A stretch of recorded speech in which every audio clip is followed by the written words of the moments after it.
My sister stole my wedding dress and called it a family heirloom, but one old photograph exposed everything.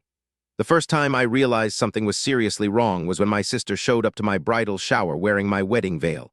Not a similar veil, my veil, the one I had spent 6 months searching for, the one that was hanging in a garment bag inside my apartment. When I stared at her, she smiled and said she was just trying it on. Everyone laughed. I didn't, because I had never given her permission to touch it. My sister, Emily, had always treated my belongings like community property. My parents called it sharing, I called it stealing. Growing up, she'd borrow clothes without asking, then jewelry, then furniture after I moved out. Every time I complained, my mother said the same thing. She's your sister. As if that magically made boundaries disappear. Still, I tried to ignore it. My wedding was only 3 months away. I didn't want drama. I should have known that was impossible. 3 weeks after the bridal shower, I came home from work and found my apartment door unlocked. Nothing looked disturbed. My laptop was there. My television was there.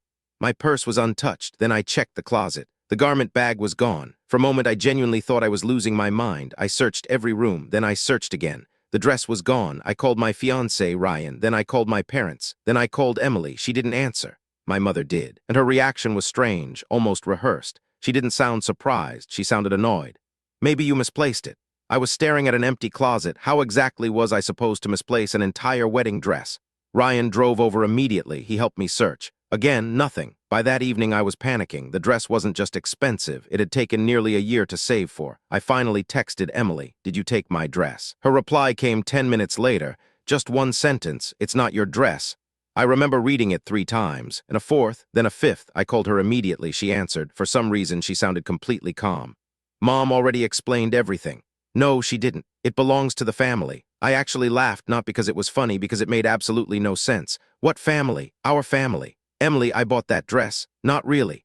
Then she hung up. I spent the entire night confused. The next morning, my mother asked me to come over. When I arrived, Emily was already there, so was my father. The atmosphere felt bizarre, like they had all prepared for a meeting. My dress was hanging in the living room. I felt immediate relief, until my mother started talking. She claimed the dress wasn't mine anymore. According to her, it had become a family heirloom. I thought she was joking. She wasn't. Apparently, Emily had recently gotten engaged. A surprise engagement, one nobody had mentioned before. And now she wanted to wear the dress.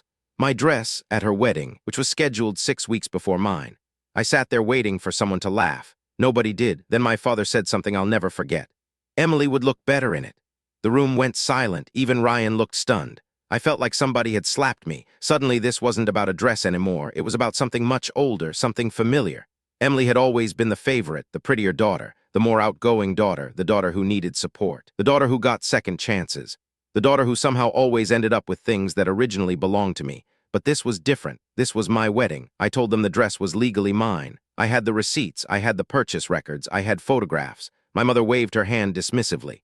Don't be selfish. That word, selfish, the family used it whenever I refused to surrender something. I left with Ryan before I said something I couldn't take back. The next day, I demanded the dress back. Instead, my parents stopped answering calls. Emily blocked me. Then relatives started contacting me. That was when things became truly strange. Several cousins told me the same story. Apparently, I was trying to steal a family heirloom from my younger sister. Apparently, the dress had belonged to our grandmother. Apparently, I was threatening to ruin Emily's wedding. The problem was obvious. My grandmother had died 20 years ago, and the dress I bought was a modern designer gown released 18 months earlier. The story was ridiculous, yet people believed it because Emily had gotten there first. For nearly 2 weeks, relatives treated me like a villain. Some stopped speaking to me entirely.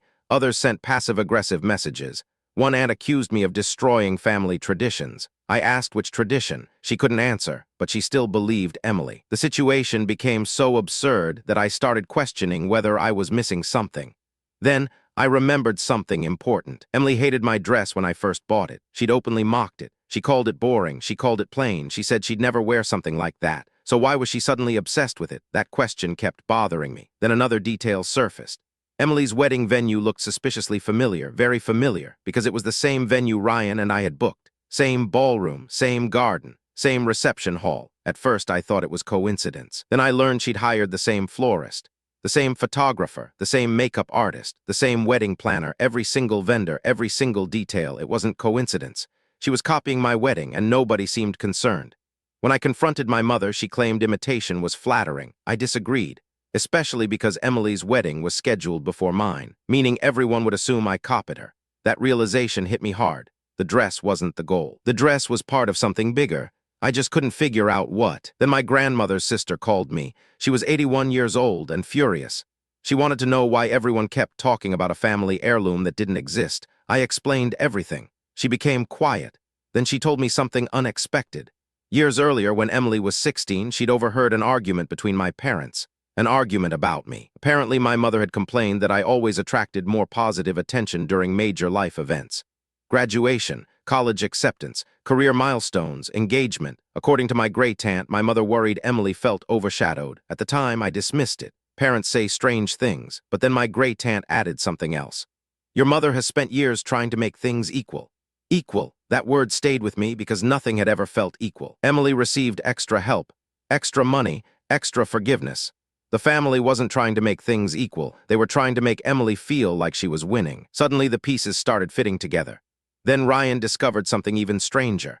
One of Emily's friends accidentally tagged wedding photos online. Not wedding photos, planning photos, pictures taken months earlier, long before her engagement announcement. In the photos, Emily was trying on dresses. One of them looked almost identical to mine. Then I noticed the date. The pictures were taken before I even got engaged. That made no sense. Why was she planning a wedding before she was engaged? Ryan noticed another detail, the comments. One friend had written, "You're finally going to beat her." Another replied, "About time." I couldn't stop staring. Beat me at what?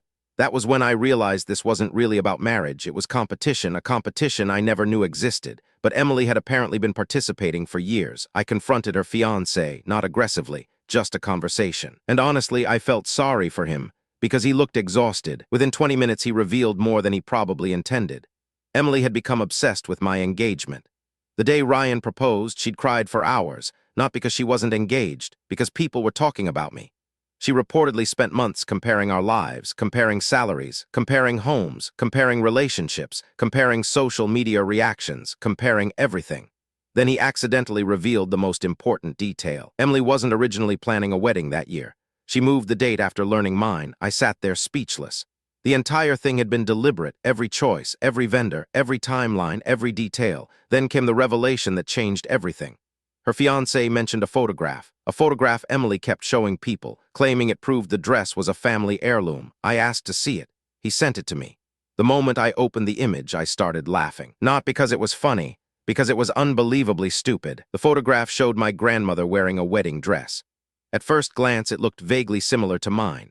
Same silhouette, same neckline. That was apparently the evidence. The problem? I had seen the original photograph before, hundreds of times. The dress in the original image looked nothing like mine. Someone had altered the picture. Badly. The lace patterns didn't even match. The proportions were wrong. The editing was obvious, and I knew exactly where to find the authentic version. My grandmother's wedding album. The album was sitting in my great-aunt's house. We drove there immediately. The original photograph proved everything. Different sleeves, different train, different fabric, different dress entirely. Emily had shown relatives an edited image. That's why everyone believed her. For the first time, I had proof, real proof, not opinions, not theories, proof. I made copies, lots of copies. Then I sent them to every relative who had contacted me. I included both photographs side by side. No commentary, no accusations, just images. The response was immediate. Phones started ringing. Messages started arriving. People wanted explanations. People felt manipulated. People were angry. And suddenly Emily's story started collapsing. But the final reveal came from somewhere unexpected. My father. 3 days later, he showed up at my apartment alone. No mother, no Emily, just him. He looked older than I remembered, tired, defeated. For the first time in my life, he seemed genuinely uncomfortable. We sat in silence for several minutes. Then he finally told me the truth. The dress had never mattered. The heirloom story had never mattered. The wedding had never mattered. My mother had pushed all of it. For years, she worried Emily felt inferior. Emily struggled academically. I didn't. Emily changed careers repeatedly. I didn't. Emily constantly compared herself to me, and instead of helping her develop confidence, my mother tried to manufacture victories. Every accomplishment became a competition. Every milestone became something that needed balancing. If I got attention, Emily needed attention too. If I succeeded, Emily needed a success. If I had something special, Emily deserved something special. Over time, the behavior became normal. Then it escalated. My engagement became another threat. My wedding became another threat. My dress became another threat. So my mother convinced herself she was protecting Emily, helping Emily, supporting Emily. In reality, she was feeding an insecurity that never stopped growing. Then my father said something painful. At some point, we stopped asking what was fair. That sentence hit harder than anything else because it explained my entire childhood, not fairness, not equality, just managing Emily's feelings, no matter the cost, no matter who got hurt, especially if that person was me. A week later, Emily finally contacted me, not to apologize, to demand I stop embarrassing her. Even then, she couldn't understand why people were upset. She insisted the dress should have belonged to the family. She insisted I was overreacting. She insisted everyone was against her. For the first time, I didn't argue, I didn't defend myself, I didn't explain. I simply told her she wasn't invited to my wedding, then I hung up. My mother called immediately afterward, then repeatedly, then daily. I didn't answer. The wedding happened 4 months later. It was beautiful, peaceful, and smaller than originally planned. Some relatives didn't come. Others surprised me by showing up and apologizing. My great-aunt walked me down the aisle. Ryan cried, I cried. And for the first time in years, I felt genuinely happy, not because I won, because I finally stopped competing in a contest I never agreed to enter. After the wedding, contact with my family changed permanently. My father remained in my life, carefully, quietly. He still regrets what happened. My mother and I barely speak. Emily and I don't speak at all. Sometimes relatives ask whether we'll ever reconcile. Maybe, maybe not, but reconciliation requires honesty. And neither of them has ever admitted what this was really about. The dress was never a family heirloom. It was never about tradition. It was never about preserving family history. It was about a family that spent years protecting one person's insecurities by sacrificing someone else's boundaries. The strangest part is that losing my sister wasn't what hurt most. What hurt most was realizing how many moments from my childhood suddenly made sense. Every excuse, every dismissal, every time I was called selfish, every time I was told to be the bigger person, every time Emily got what she wanted. The mystery wasn't why my sister stole my wedding dress. The mystery was why everyone helped her do it.